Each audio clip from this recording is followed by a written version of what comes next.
you have to get to that level where this is an instinctual thing that you know who you are and why you're here. And if you know who you are and why you're here, when it becomes push comes to shove and it is the last 30 seconds of that workout, or even better, the middle round of that 10-round workout where you start questioning yourself, it's not there anymore. The questions go away because you believe in what you're doing. You know why you're there. And it becomes this instinctual, automatic thing that all the other questions go away. My goal is to get my athletes in this 30 days to that level. What confidence is has nothing to do with winning or the leaderboard. What confidence is knowing that you giving your best effort is enough. Okay, Ben, we've not done this in a while, and people yelled at us on Instagram. I missed you, man. I know. Obviously, a very busy time. So that's what I kind of thought we would talk about.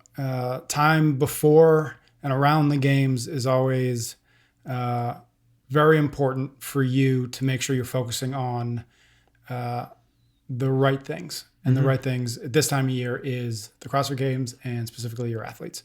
So first thing first is just like talk to us about what this month looks like, or maybe like the whatever it was, 6 weeks maybe between regionals ending and the games coming up. Like, how do you even start to think about maximizing those very short days so that when everybody's lining up day one in Madison, you're like, okay, we did everything, or we did what we needed to do.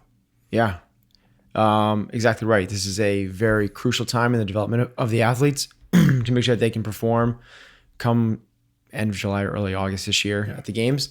So backing up at the end of the regional season, all the athletes take a recovery time of about a week. And I took the same thing and I went to Iceland with my family. I went there with Katrin as well.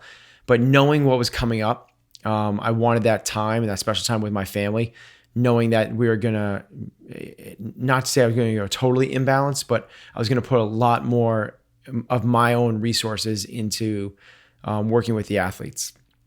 So after getting back from Iceland, there was another 2-week period or so where we went back to basically normal-ish type training, where it was me working with them for an hour or two every day, them doing their multiple training sessions in CrossFit New England, me working with them from afar with Brooke, Cole, and Matt. And then July 1st hits, and now we're essentially 5 weeks out from the start of the CrossFit Games, and we flip the switch, and we basically go off the grid, and we go into full training mode. Yep. I don't think you can do that year long. I don't think it's appropriate. I know I can't do that with my other responsibilities and the roles I play. I have a family, and I have a business, so it's something I can't do forever. But for a month, it's really pretty sweet. Yeah, and you kind of move mountains in order to do that. Yeah, so to the point where I only work 1 day a week now, which is this day today. Yep. I only work on Mondays, and I spend Tuesdays through Sunday nights basically in lockdown on, it sounds horrible, but it's amazing, on Cape Cod. Yeah. 0 distractions, 100% eat, sleep, train, recover, rinse, wash, repeat. And it is, I believe it's the optimal amount of time. When Lance Armstrong was preparing for Tour de France's, and yes, I understand that he was skip over all that. He still maximized his fitness against everybody. To do that, he trained year round, but leading up to the Tour de France, he did a 6-week training camp. Mm-hmm. And that's really where the peak happens. Professional athletes leading up to their preseason, it's a 6-week intensive.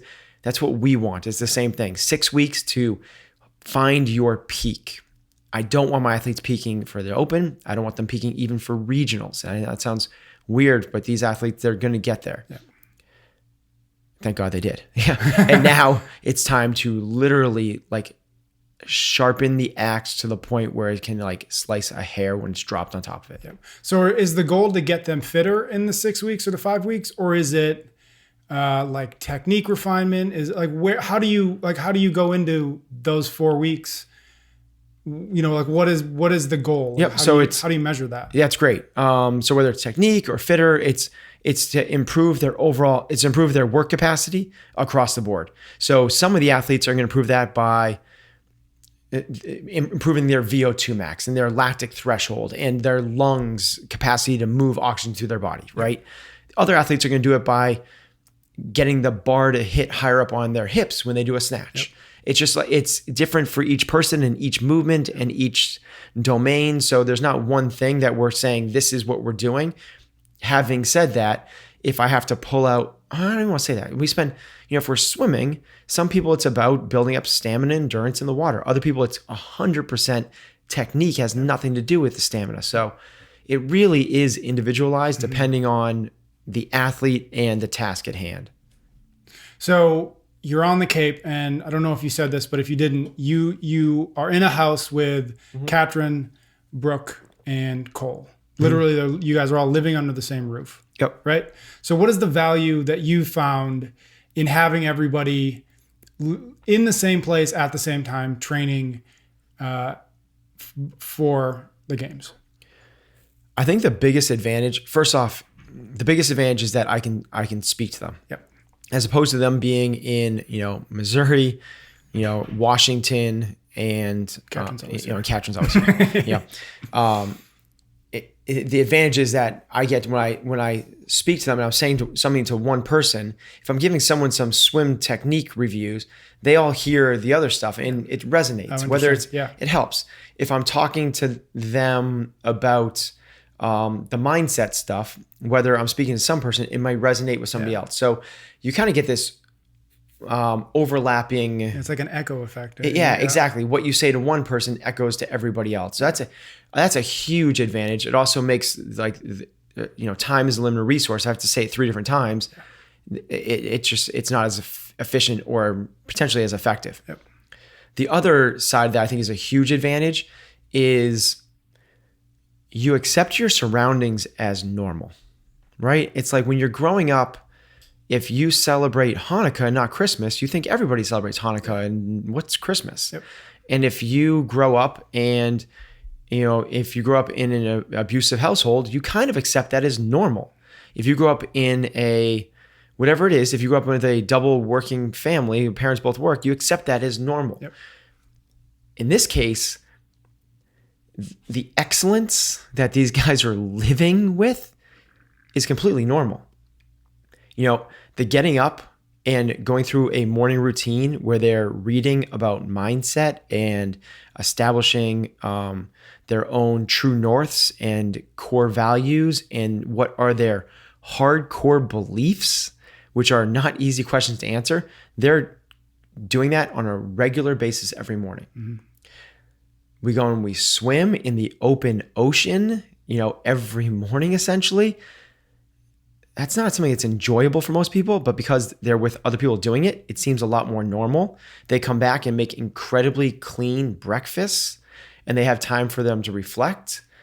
It seems totally normal. And then we go to the gym and we do an hour of just foam rolling. It seems totally normal. Then they do a warm-up assessment where we're checking, I don't want to get into but everything is like all this like incredibly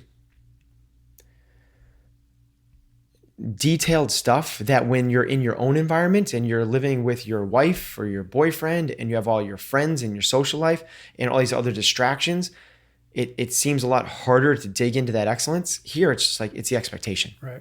And if everyone's doing it, it's what everyone's doing. It's like a rising tide lifts all ships. It's like, oh, everyone's doing their mindfulness stuff. I'm going to do my 10 minutes of mindfulness stuff now. It's like, because it's the expectation, it's the norm. To rise above that is even more exceptional. Yeah. So even these athletes who are by all means the top of their game, Cole and Brooke and Katrin's here a lot, but like you're saying that there's room even for them to refine literally everything. Well, it just takes away the other distractions, right? So Brooke is a college student. Yep. I find it astounding how she's able to balance that with being the 6th fittest woman in the world. Yeah. The distractions of college and the social pressures that you get of like, come and party and let's go hang out and let's go to the mall and let's go whatever, I don't know what kit they do now, I but don't whatever think they people do. go to the mall People go to the anymore. mall, right? I think they Snapchat instead. Whatever it is that they do. All that's gone. Yeah. Cole has a family, a wife and in-laws and everything else. And he's doing home improvements and putting a patio in, like gone. Yeah. Like, okay, we are Rocky in Russia. Like you're here and there's one task at hand, and it's to improve your mind and your physiology and be prepared for the CrossFit Games. So yes, they live that every single day, but there's distractions and there's other stuff.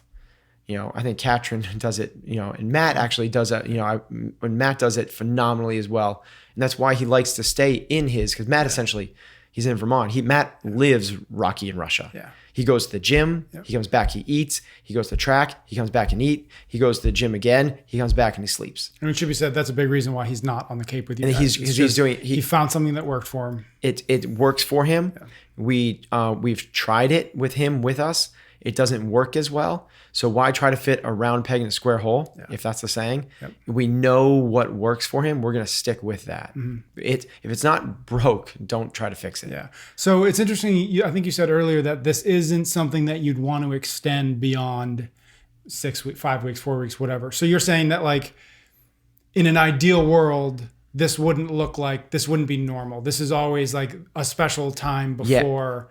game day. One of the reasons Cole is as special a person as he is because of his wife and because he lives near his family and because he has this amazing house that he feels attached to and because of all that. Yep. We want some level of, call it what you want, balance or some level of distraction, some level of escape. Brooke is very close to her mom. She has a twin sister, like all those things. Like it's important that she has those other things. We can do this and do it really, lack of a better term, like intense or hardcore or like immersive, but we don't want to do it 365. Yeah. We can do it for 20 or 30. We can maybe do it for 45, but not 365. That's just, it's unrealistic expectation. They're human beings. They're not robots. Right. They're not even racehorses. Right. So we need to make sure that they live the lives of human beings as well. The only really variable in there is the difference between what Katrin's experience with you, given that she lives here and she works out at your gym, and what Brooke and Cole get, because they only see you 3 weeks a year, 4 weeks, whatever it is the sort of the next version of what you're doing here. Just looking sort of forward for the development of the sport, where it sort of always is demanding their athletes to get just a little bit better and a little bit better. Does the next iteration of this look like, whether it's you or another coach and a bunch of athletes, like a group of athletes living and training at the same place all year round, even with all of those things, with all those balance points, but still being in the same place at the same time? I don't think so. No? I think when you have... these guys are so competitive, and while we feel like a team and we act like a team, we are trying to build everybody. They're still training with a competitor. Yep. And I think that they would beat themselves to death. Interesting. I think that I don't think they would allow themselves the time to train and to practice. I think there'd be too much competition. Yeah. But you don't think that that's the case with, I think that it's good for a short segments and short periods. And I think that we're pushing up against the boundaries of it right now. Interesting. I would not want to extend it any farther than this. Now, could it be more frequent in shorter iterations? Yes, and I hope it is. Yeah. I would love to get more touch points. I would love to get more contact. I would love to get more of this, but not this exact thing extended. I would just want to take it and break it up more. Gotcha. So, if this is 100%, just give me 10% here and 10% there and 10% there and 10% there. Yep. One of the things, a question I thought you were going to ask is, Katrin does kind of live this with no distractions all the time. Yeah. So not much has changed for her except that these other athletes are there. Yep. And because of that, it does up the ante a little bit, right? Like it's hard even for someone like Katrin Katrin, who never looked at the leaderboard once during the Open, in true fact, doesn't know where she finished in any workout or overall. Same thing with Cole, by the way. I'm pretty sure about Brooke. it's hard for even someone that's that disciplined not to project forward of here's where I'm finishing, here's where Brooke's finishing in this particular training workout. What does that mean for the games? Mm-hmm. That's the last thing you want to do in training. Right. It's really about, that's the opposite of the process. The process is, it's about the here and now and the immediacy of what can I do to maximize this next 5 seconds with non-judgments and no projections forward or based off the past. If you do that, you're taking away. It's really hard to do that all the time with somebody that is fighting for the podium with you. Yeah. In this little bits, pieces, totally cool. Mm-hmm. But I wouldn't want to do that, 365. Right. I think it becomes hard. Right. So that's, yeah. So do you think that doesn't matter who the athlete is, but if another games athlete, say a female, was like, I want to come live and train at CFNE every day like Katrin, is that would be detrimental, you think, to Katrin? I think it would depend on the athlete. I guess so. If it was Sarah Sigmundsdottir or Tia, yes. Yeah. And I think it'd be detrimental to them as well. Agreed. Yeah. If it was somebody that, having said that, Brooke and Katrin are best friends. Right. They get along phenomenally, right? Like phenomenally. They're like sisters. Yep. And I don't want this message of this show to be that they don't, having them together doesn't train well. Yeah. There's a reason we want them together. This is a good thing. Yep. I just don't want to say that, like, I don't know if it would be a good thing to do this all the time. Interesting. Okay. And I don't know if it's a different level athlete that would make the difference or not. But I think this works well the way it is. Yeah. Just not all the time. Right. Okay. So going back a little bit, how do you, going into these 4 or 5 weeks of games training, do you have like an overarching message that you want these guys to walk away from, like outside of like the individual techniques or the hundreds of different tweaks you're going to make? Do you go in with like, here's what I want you thinking about for the next 4 or 5 weeks? Or is that individual, or is that like kind of impossible to do? No, that's exactly what I try to do. I project, I say, what do I want my athletes to look like physically, literally, like how lean do I want them to be? What do I want their physical capabilities and abilities to be in different areas like rope climbs or your snatch or your 800 meter run? And how do I want them to be thinking mentally? Mm-hmm.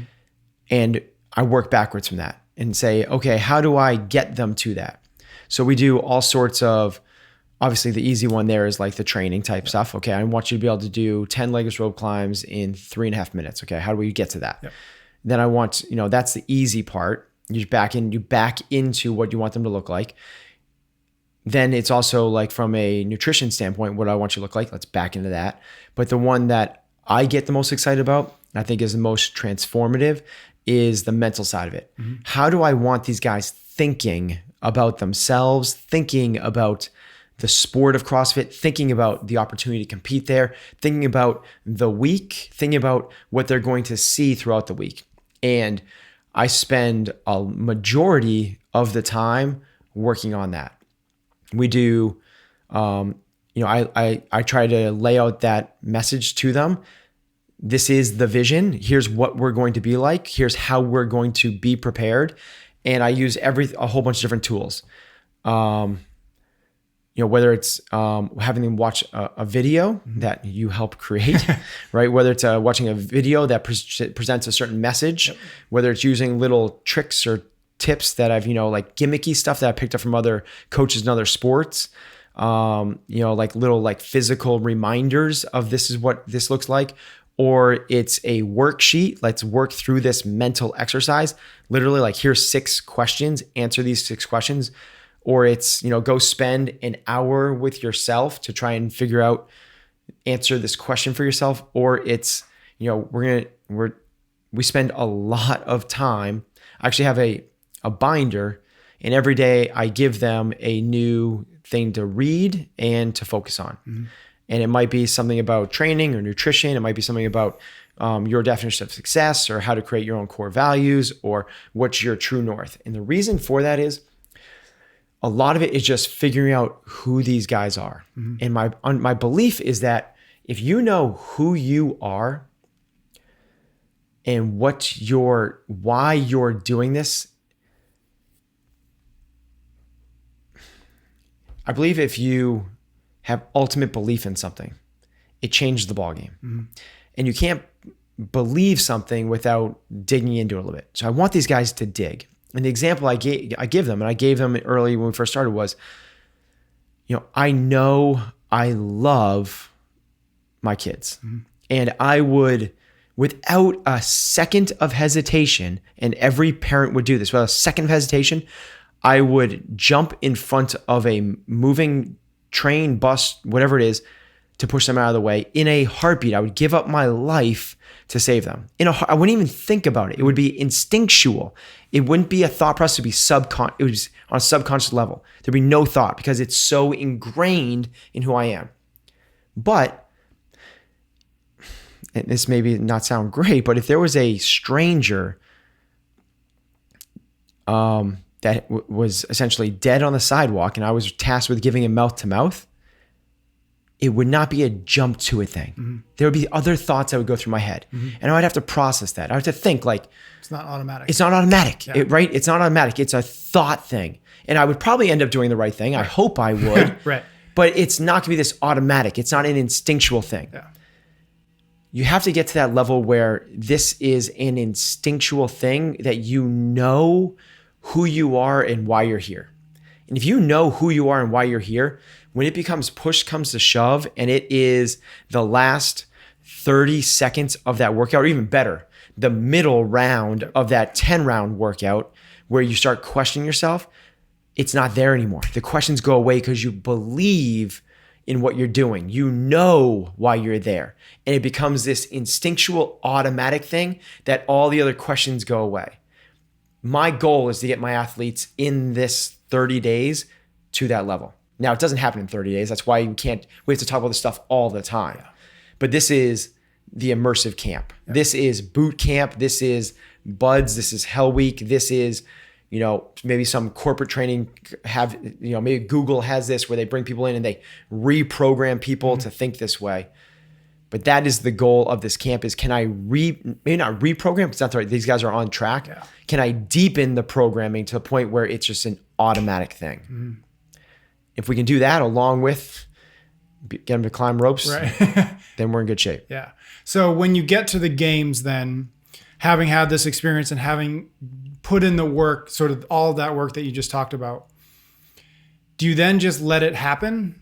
Or are you even at the games, are you finding ways to reinforce that message or that, whatever it is? No, or do you like, okay, we did the work and if it's stuck, it's stuck. And now the games are about just like, let's maximize each event.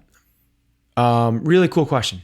I think our sport's unique in the fact that as coaches, I really can't think of many. Tennis might be a little bit like it, but once the sport starts, once the game starts, we don't coach. Yeah. We're not even on the sidelines.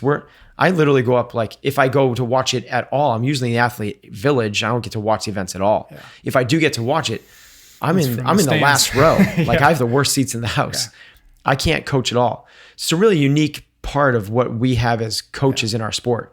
So part of it, I have to rely on, I hope what I built is right. Because I can't call timeout, come to the sidelines and be like, remember we talked about this. Yeah, there's no audibles in CrossFit. Exactly. Yeah. There's no halftime adjustments. There's no nothing. Now, having said that, we have another unique advantage where we essentially we don't have one halftime where we can make adjustments. We have 13 to 15 half times. Yep. So we constantly get to make adjustments. So it's not pros and cons. It's just we're in a different environment, and you recognize that, and you have to figure out where those adjustments come and how to take advantage of them. So part of it is I have to rely on what we built. Hopefully it's ingrained in them and they know how to do it on the floor. But the other side of that is in the in-betweens, I'm for sure doing reminders, and I have, again, my own tricks and all these kind of like little things I pull on to get them back into the right mindset and remind them of how it is. It's not necessarily having to do mindfulness workshops and answer questions, but there are things I do during the games to make sure that we stay on track, that this is the approach we want to be taking. Yep. And if anything goes off the rails, you can pull it back, between events. One of those, the easy things that we do there is we basically have an ethos and a mantra. If you just kind of like always go back to that. It's, for people that are doing this in their own lives that don't have a coach and they're training, they're trying to be the best version of themselves. Everyone's experienced that time where the workout gets really hard and you start to question yourself, your mission, your abilities, and everything else. And nobody is immune to that. And if you are, you haven't pushed yourself hard enough, period. Like everyone goes through that level of self-doubt and self-questioning. If you have some sort of mantra that pulls you back to your why, it's one of the easiest ways to battle through it. If you don't have that, you can sit in the suffering for longer than is necessary. Now, suffering's good. Suffering is what makes change. Suffering is a powerful thing. But there's this little kind of differentiation between suffering and struggle. It's really the struggle that's good. The struggle is what makes change. Suffering to me is prolonged, unnecessary struggle. And if you have a mantra, you can stay in the struggle, which is what's causing an adaptation, causing change, but you don't have to suffer. And it's just a simple mantra. It doesn't have to be anything. It could be like, want to make my kids proud. I want to have a six pack. It could be, my best. It could be looking good, feeling good, ought to be in Hollywood. Whatever it is, it doesn't matter how gimmicky or stupid it is. If there's something that is meaningful to you that you can tie back to, when it gets hard, it's nice to have that thing, that crutch to lean upon. Take it. All right, let's leave it at that. Cool. Thanks, Pat. Thank you.